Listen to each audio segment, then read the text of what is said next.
KRS ನಲ್ಲಿ ಇದೇ ಮೊದಲ ಬಾರಿಗೆ ಕಾವೇರಿ ಆರತಿ ಅನ್ನುವಂತಹ ವಿಭಿನ್ನವಾದ ಕಾರ್ಯಕ್ರಮವನ್ನು ರಾಜ್ಯ ಸರ್ಕಾರ ಮಾಡೋದಕ್ಕೆ ಮುಂದಾಗ್ತಾ ಇದೆ. ಈ ವಿಚಾರಕ್ಕೆ ಸಂಬಂಧಪಟ್ಟಂತೆ ಮಾತಾಡ್ತಾ ಹೋಗ್ತೀನಿ. ಚೆಸ್ಕಾಂನ ಅಧ್ಯಕ್ಷರಾದಂಥ ಬಂಡಿಸಿದ್ದೇಗೌಡ ಸರ್ ಇದ್ದಾರೆ. ಸರ್, ಇವತ್ತು ಒಂದು ಮೊದಲ ಬಾರಿಗೆ ಕಾವೇರಿ ಆರತಿ ಅನ್ನುವಂಥ ಕಾರ್ಯಕ್ರಮವನ್ನು KRS ನಲ್ಲಿ ಮಾಡ್ತಾ ಇದ್ರಿ. ಯಾವ ರೀತಿ ಕಾರ್ಯಕ್ರಮ ಇರುತ್ತೆ, ಎಷ್ಟು ದಿನಗಳ ಕಾಲ ನಡೆಯುತ್ತೆ, ಯಾವ ರೀತಿ ವ್ಯವಸ್ಥೆ ಮಾಡ್ಕೊಂಡಿದ್ರಿ?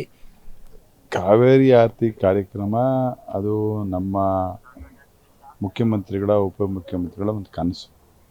ಗಂಗಾ ಆರತಿ ಏನು ಗಂಗೆ ಯಮುನೆ ಅಂತ ಏನು ಹೇಳ್ತೀವಿ, ಅಲ್ಲಿ ಗೋದಾವರಿ ತುಂಗ ಕಾವೇರಿ ಅಂತ ಬರ್ತೀವಿ. ಕಾವೇರಿಗೆ ಅಷ್ಟು ಶ್ರೇಷ್ಠವಾದಂಥ ನದಿ.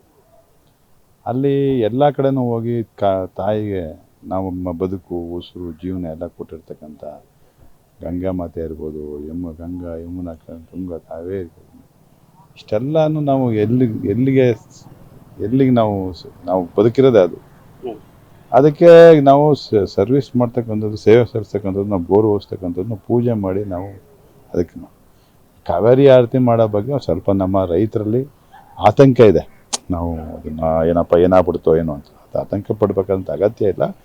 ಕೋರ್ಟಲ್ಲಿದೆ, ಕೋರ್ಟಲ್ಲಿ ಏನು ಬೇಕು ಅದಕ್ಕೆ ಏನು ತೊಂದರೆಗಳು ಇಲ್ದೇ ಅದನ್ನು ಮಾಡಲಿಕ್ಕೆ ಕೋರ್ಟ್ ಮುಂದೆ ಇರೋದ್ರಿಂದ ಅವ್ರಿಗೆ ಏನೇನು ಕೇಳಿದ್ರೆ ಅದನ್ನು ಕೊಟ್ಟು ನಮ್ಮ ರೈತರು ಏನು ಒಂದು ಆತಂಕ ಹೋಗ್ಬೇಕಂದ್ರೆ ಅವರು ಎಲ್ಲರೂ ಅವರ ಮನಸ್ಸಲ್ಲಿರ್ತಕ್ಕಂಥ ಏನು ಒಂದು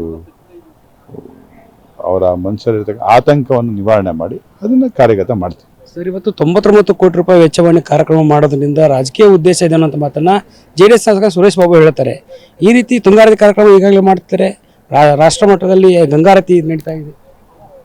ಸುರೇಶ್ ಬಾಬುಗೆ ಇವೆಲ್ಲ ಗೊತ್ತಾಗಲ್ಲ ಬಿಡಿ. ಗಂಗಾರತಿ ತುಂಗಾರತಿ ಬಗ್ಗೆ ಗೊತ್ತಾಗೋದಿಲ್ಲ, ಅವನ ಬಗ್ಗೆ ಮಾತಾಡ್ತೀವಿ. ಸರ್, ಯಾವತ್ತು ಕಾರ್ಯಕ್ರಮ ನಿಗದಿ ಮಾಡಿದ್ರಿ, ಯಾವ ರೀತಿ ಇರುತ್ತೆ ಕಾರ್ಯಕ್ರಮ? ಎಷ್ಟು ದಿನ ಕೋರ್ಟಲ್ಲಿ ಇರೋದ್ರಿಂದ ಈಗ ಸದ್ಯಕ್ಕೆ ಆ ಬಗ್ಗೆ ನಾನು ಏನು ಮಾತಾಡ್ಲಿಕ್ಕೆ ಆಗೋದಿಲ್ಲ. ಕೋರ್ಟಲ್ಲಿ ಏನು ತೀರ್ಮಾನ ಆಗ್ತದೆ ಅದ್ರ ಮೇಲೆ ನಮ್ಮ ರೈತರನ್ನ ಆತಂಕವನ್ನು ನಿವಾರಣೆ ಮಾಡಿ ಮಾಡ್ತೀವಿ. ಸರ್, ಏನು ರೈತರು ಆತಂಕ ಏನು ಅಂತ? ಡ್ಯಾಮ್ಗೆ ಏನಾದ್ರು ತೊಂದರೆ ಆಗ್ತದೆ ಅನ್ನುವಂಥದ್ದು. ಈಗಾಗಲೇ ಬಿಲ್ಡಿಂಗ್ಗಳವೆ, ಇವೆಲ್ಲ ಮಾಡಿದ್ವಿ. ಎಲ್ಲ ಮಾಡ್ಬೇಕಾದ್ರೆ ಭೂಮಿನ ಒಗಿದೇ ಬೇಕಲ್ಲಪ್ಪ. ಭೂಮಿ ತಾಯಿಯನ್ನು ಸ್ಪರ್ಶ ಮಾಡಿದ್ರೆ ಏನಾಗ್ತದೆ? ಏನಾಗಲ್ಲ. ಆ ಥರದ್ದು ಆತಂಕ ಏನು ಒಳಪಡಬೇಕಾಗಿಲ್ಲ. ಅದನ್ನ ಏನು ಸರ್ಟಿಫಿಕೇಟ್ ಬೇಕು ಎಲ್ಲ ತಗೊಂಡಿದ್ದಾರೆ, ಅದು ಕೋರ್ಟಿಗೆ ಪ್ರೊಡ್ಯೂಸ್ ಮಾಡ್ತೀವಿ. ಸರ್, ಇವತ್ತು ಕಾರ್ಯಕ್ರಮಕ್ಕೆ 99 ಕೋಟಿ ರೂಪಾಯಿ ವೆಚ್ಚ ಮಾಡ್ತಿರೋ ಒಂದು ಕಡೆ ಆದರೆ DK ಶಿವಕುಮಾರ್ ಅವರು ಹೇಳಿದರು, ಉಚಿತವಾಗಿ ಕೆಲವೊಂದಿಷ್ಟು ವ್ಯವಸ್ಥೆ ಮಾಡ್ತೀವಿ, 10ರಿಂದ 15 ಸಾವಿರ ಜನ ಕೂತ್ಕೊಳ್ಳೋಕೆ ಆಸನ ವ್ಯವಸ್ಥೆಯನ್ನು ಮಾಡ್ತಾ ಇದ್ದೀವಿ.